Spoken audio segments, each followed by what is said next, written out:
What's up, traders? Matt from the Trade Brigade here doing a technical analysis on ticker symbol FBRX for Forte Biosciences. On the left-hand side, we have the daily time frame, and on the right-hand side, the 30-minute intraday time frame.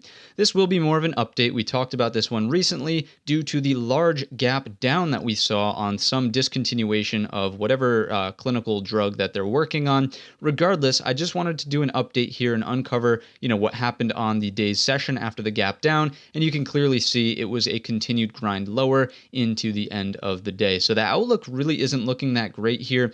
We were talking about, potentially mitigating some of the loss if you were long from anywhere up here around 30 plus. And again, it's a very painful thing to deal with. I certainly get that, but just think of how you'll clear yourself up of the stress of watching this day in and day out and day in and day out, as it just kind of, as I would assume it will, grind sideways down here, maybe even go lower into the future, right? I certainly would advise, and this is what I would do personally, to just cut the loss and start applying and putting your money to work elsewhere. You'll probably make this loss back much quicker if you do that, as opposed to holding on to hope and, crossing your fingers and praying every night that something like this does start to develop. If they were going to come in and buy this name on the massive gap down because they thought it was on sale, it would have happened right out of the gates into Friday. And again, it's simply not the case. You can see this large red volume here looks to me like unloading a ton of shares.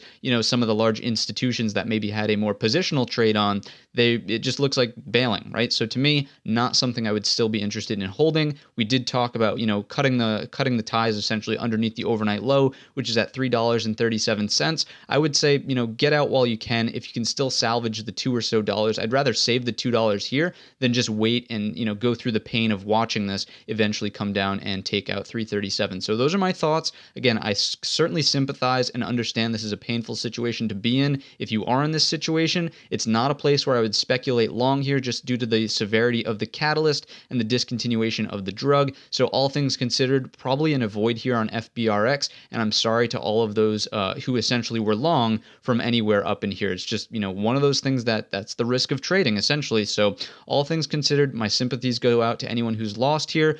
Just think about how emotionally you'll probably be better off not holding on to this, cutting ties, and moving on. So those are my 2 cents here. I hope you enjoyed the perspective. I really hope you enjoyed the update. If you did, let me know in the comments section or by giving the video a thumbs up. Don't forget our main channel is linked in the description, and all of that being said, I wish you a green trading week.